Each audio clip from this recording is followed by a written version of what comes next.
Hey everybody. Okay, I'm sure a bunch of you guys have already seen this thing. There's a lot of videos on YouTube about it. I feel bad for this little airplane. It seems much maligned. You know, HobbyKing, everybody says that HobbyKing should dump this model, but I actually picked this up off of a guy who obviously didn't have the skills or the, I don't know, because it was wrecked probably a half a dozen times before he handed it over to me. So much so that the motor was shot and the wings were busted off of it, and I had to re-glue them and everything. So I put an old motor I had in it from a Park Zone Striker that I had for about 10 years. So this motor was sitting in the drawer, so because I couldn't get the replacement motor on HobbyKing because it's been out of stock forever. But I actually think it's a really fun plane if you can get it off the ground. That's the trick, you know. And I found that the real trick to getting this off the ground is to have the least amount of aileron control that you possibly can have. Just as you know, if you want more aileron control after you get off the ground, and that's fine too. But I find that excessive aileron when you're trying to take off is bad, because if you don't pull this stick straight back, you know, when you're lifting off, this thing just rolls over and crashes, you know. So the less aileron you have, the better off you are. And then once you get off the ground, you can flip the switch and have as much aileron as you want. But what I get a real big kick out of is this silly little dolly, you know, falling off after it lifts off, you know. So I know a bunch of guys say that this is not made for a paved runway, but I've been having good success with it on the paved runway, because it's all about the thrust line of this motor and getting the balance in the right position. If you get the balance in the right position, it goes off the blacktop pretty good.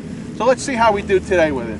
And I'm also flying this on a 3S, not a 4S battery, because even though the 4S, I've tried it both ways, and I know the 4S is a lot of fun because it's pretty fast on the 4S, but I find that the 3S has more than enough power. It's a spunky airplane on 3S, and I can't see carrying around the extra weight, because it actually flies a lot better without the extra weight of a 4S battery. So let's see if I can be successful and get this off the ground nice for you guys.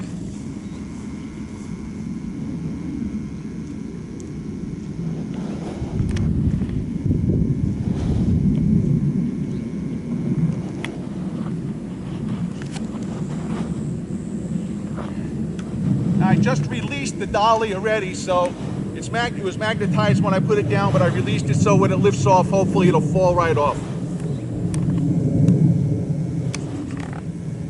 Okay, let's see how we go.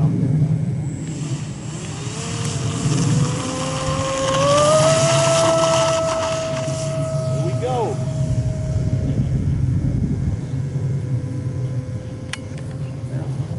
I'm going to try to fly this relatively slow so my good friend Tony here can follow this best he can, because it is kind of fast, but I'm just going to fly it around slow so that he can keep it in the viewfinder.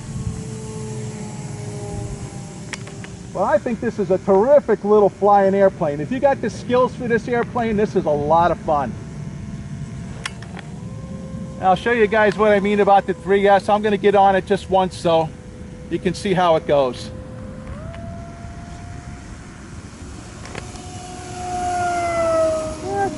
That's plenty fast enough for me. And you'd be surprised how much better it flies without that extra cell on the 2200 milliamp pack. A little bit of weight makes a big difference.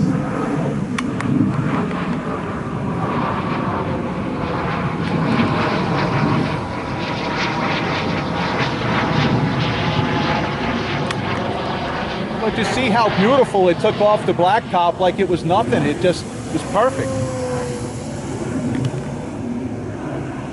But it really is getting those control surfaces right and getting the battery in the right place, and it goes off really nice. It goes off the runway really nice. All right, so my friend Tony here doesn't have to stay pointing at this for too long. I'm going to just bring this right in now.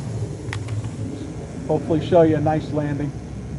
All right, so I pretty much just bring this in and bring it on the edge of the grass on the other side of the runway.